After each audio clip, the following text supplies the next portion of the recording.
help us tell the story here on The Grid. Right. Now, for the first time ever, India's Prime Minister is visiting Israel. And somewhat controversially, Narendra Modi's 3-day tour will not include a trip to the occupied Palestinian territories. The two nations have grown closer in recent years. Israel is a major supplier of arms to India, with defense deals averaging more than $1 billion each year. Here's Harry Fawcett, live in Jerusalem for us to talk through this one. It seems interesting, given that very close relationship which they have, particularly with the arms deals, that an Indian Prime Minister hasn't gone before Narendra Modi. No, that's right, and this is a big moment for both countries in terms of the relationship between them. Certainly Israel has pulled out all the stops in terms of the welcome that it's already given to Narendra Modi. There was a bear hug between the two men, between Benjamin Netanyahu, the Prime Minister of Israel, and Prime Minister Modi as he stepped down the flight of steps from his plane at Tel Aviv airport. Really, the Israelis are giving the same treatment to Mr. Modi as they did to Donald Trump just a few weeks ago when he made his state visit here. Benjamin Netanyahu will be following him on pretty much every engagement over this just over 48-hour period, during which time he'll be in the country. And it does speak to the kind of economic ties that are burgeoning between the two of them. Mr. Modi will be looking at Israeli agri-tech and water technology. And as well as that, there has just been a $2 billion arms deal signed earlier this year between the two countries, part of a more than $1 billion a year trade in arms. Israel is the third biggest exporter of arms to India, and so they're really focusing on building on what are already fairly firm ties. Any Palestinian reaction to speak of, Harry? Because as we point out, 3 days in the area but not going to the territories. It is quite out of the ordinary, to say the least, for a world leader to come here and not see both the Israeli and Palestinian leaders especially during a visit of such length. That he's here over the course of 3 days, more than 48 hours in total.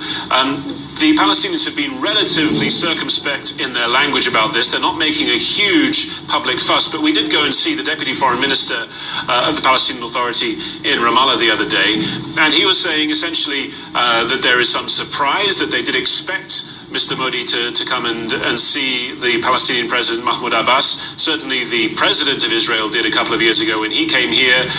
Mr. Abbas was in India a few weeks ago as well, and there was a meeting between the two men there.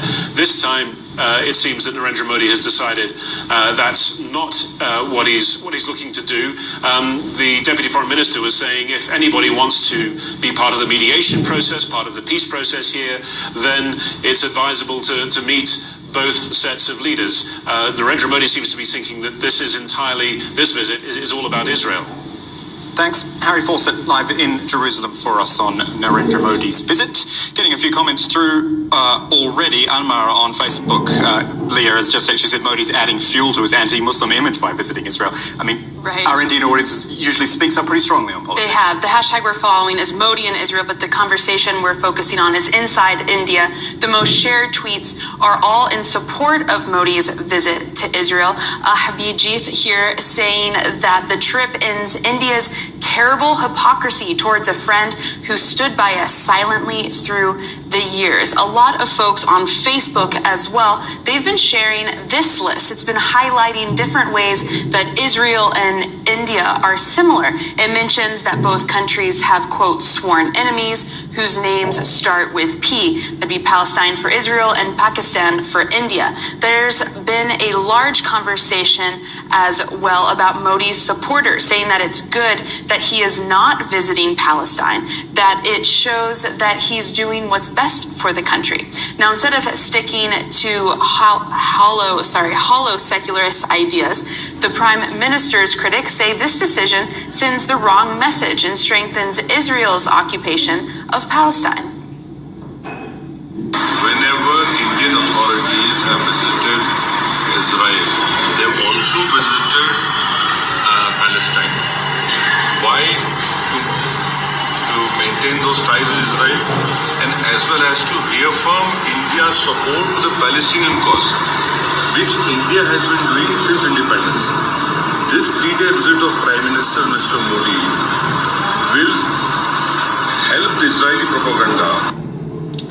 Modi's critics have even brought up Mahatma Gandhi, often considered the father of India. Ajaz posted this, saying that Gandhi supported the Palestinian cause, while Gotz, the man who assassinated him, supported Zionists. This is one of the most popular tweets about Modi's visit so far. We're not sure if Gandhi's killer actually supported Zionism, but we do know that Gandhi stood by Palestine. He wrote a letter in 1938 saying, quote, "Palestine belongs to Arabs in the same sense that England belongs to the English, and the France to French. It is wrong and inhuman to impose the Jews on the Arabs. The nobler course would be to insist on a just treatment of the Jews wherever they are born and bred." Now, there are, of course, people saying that India shouldn't choose sides at all. Arnab here, he's saying that India should equally be friendly to both Israel and Palestine. But given the sensitivities here, we ask, is that even possible? We'd love to hear what you think on the topic. You can connect with us, as always, with the hashtag AJNewsGrid. Certainly can. Thank you for that, Leah. More with Leah later on. So I've gone into the opinions section at AlJazeera.com and dug this one up. It was written back in January, actually, when Israel and India marked 25 years of diplomatic relations. Vijay Prasad wrote this one and says quite plainly, in fact, let me just scroll down and find it.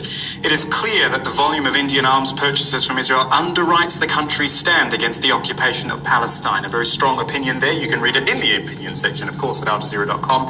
Have a look for Israel, India.